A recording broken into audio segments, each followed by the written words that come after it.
Breaking news నిర్మాత దిల్ రాజు ఇంట్లో IT సోదాలు ముగిశాయి. నిన్న అర్ధరాత్రి వరకు సోదాలు జరిగాయి.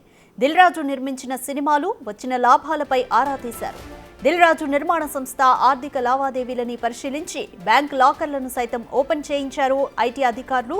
దిల్ రాజు సోదరుడు విజయసింహారెడ్డి ఇంట్లోనూ సోదాలు చేసి కీలక డాక్యుమెంట్లను స్వాధీనం చేసుకున్నారు. దిల్ రాజు ఆయన సోదరుడి ఇంట్లో ఆభరణాలను సీజ్ చేశారు. ఇక 3 రోజుల ఐటీ రైట్స్ పై దిల్ రాజు ఈరోజు ప్రెస్ మీట్ పెట్టే అవకాశం ఉంది.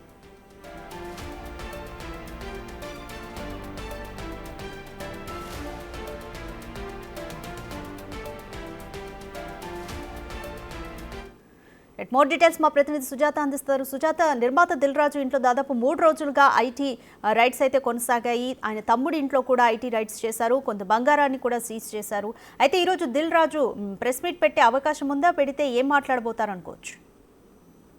గత 3 రోజుల నుంచి హైదరాబాద్లో 55 టీంలు 8 ప్రాంతాల్లో ఐటీ రైట్స్ అయితే కొనసాగించింది. నిన్న మధ్యాహ్నం డైరెక్టర్ సుకుమార్ ఇంట్లో ఐటీ సోదాలు ముగిశాయి. రాత్రి దాదాపు 11:30 గంటల వరకు కూడా దిల్ రాజు ఇంట్లో అయితే ఐటీ రైట్స్ కొనసాగాయి.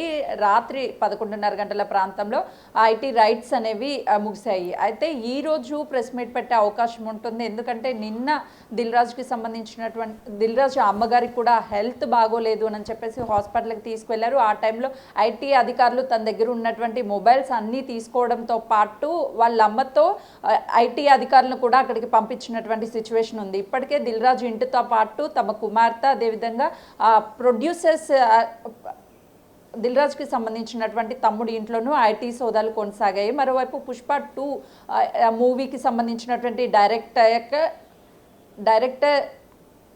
డైరెక్టర్ ఇంట్లోనూ ఐటీ రైట్స్ అయితే మాత్రం కొనసాగాయనే చెప్పుకోవచ్చు. మరోవైపు ఈరోజు దిల్ రాజు ప్రెస్ మీట్ పెట్టే వెల్లడించే అవకాశం ఉంటుంది. 3 రోజుల పాటు ఐటీ అధికారులు ఏమేమి స్వాధీనం చేసుకున్నారు, దాంతోపాటు వాళ్ళ వ్యవహరించినటువంటి తీరును కూడా ఖండించే అవకాశం ఉంటుంది. నిన్న దిల్ రాజుతో పాటు ఐటీ అధికారులకు మధ్య కూడా వాగ్వాదం చోటు చేసుకుంది. కాబట్టి అసలు ఏం జరిగింది ఏంటి అనే దాని మీద కూడా ఒక క్లారిటీ ఇచ్చే అవకాశం ఉంటుంది. పుష్ప 2 మూవీకి సంబంధించినటువంటి మైత్రి మూవీ మేకర్స్ కావచ్చు, వీళ్ళింట్లో కూడా ఐటీ సోదాలు అయితే మాత్రం దాదాపు కంపెనీస్లో 3 రోజుల పాటు కొనసాగాయి. ఇప్పటికే దిల్ రాజు ఇంటితో పాటు తన తమ్ముడి ఇంట్లో ఉన్నటువంటి ఆభరణాలు సీజ్ చేయడంతో పాటు కీలక డాక్యుమెంట్ని కూడా స్వాధీనం చేసుకున్నారు. అయితే ఎన్ఆర్ఐకి సంబంధించినటువంటి నిధుల్ని సమకూర్చి సినిమాలకి ఖర్చు చేశారు అన్న పెద్ద ఎత్తున ఆరోపణలు కూడా నెల్లూరు ప్రతాప్ రెడ్డి మీద వస్తున్నాయి. అయితే ఈ నేపథ్యంలో తన ఇంట్లో కూడా సోదాలు చేశారు. కీలక డాక్యుమెంట్లను స్వాధీనం చేసుకోవడంతో పాటు చాలా వరకు నిధులన్నిటినీ కూడా గోల్మాల్ చేశారన్న ఆరోపణలు అయితే పెద్ద ఎత్తున వెల్లువెత్తుతున్నటువంటి ఈ నేపథ్యంలోనే అటు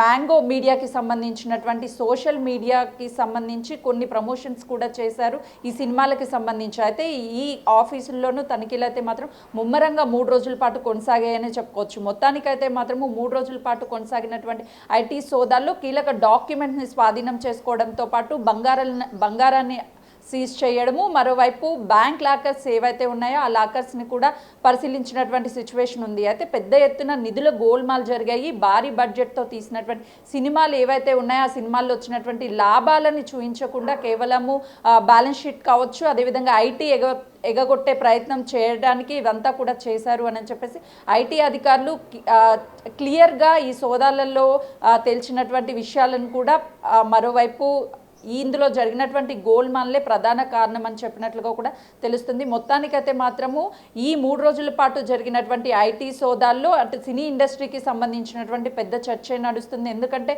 భారీ బడ్జెట్తో సంక్రాంతికి వస్తున్నాము అనే మూవీ కావచ్చు, అతి తక్కువ బడ్జెట్తో తీసినప్పటికీ కూడా నిధులు ఏదైతే ఎక్కడి నుంచి తీసుకొచ్చారు ఏంటి, దాదాపు గేమ్ చేంజర్ కావచ్చు, అదేవిధంగా సంక్రాంతికి వస్తున్నాం ఈ మూవీ పుష్ప 2 మూవీకి సంబంధించి 3 డైరెక్టర్స్ అదేవిధంగా ప్రొడ్యూసర్ ఇళ్ళల్లో అయితే మాత్రం సోదాలు ముమ్మరం చేశారు. 3 రోజుల పాటు సాగినటువంటి ఈ రైట్స్లో కీలకంగా కొన్ని డాక్యుమెంట్లను అయితే మాత్రం స్వాధీనం చేసుకున్నారు. Thank you Sujatha.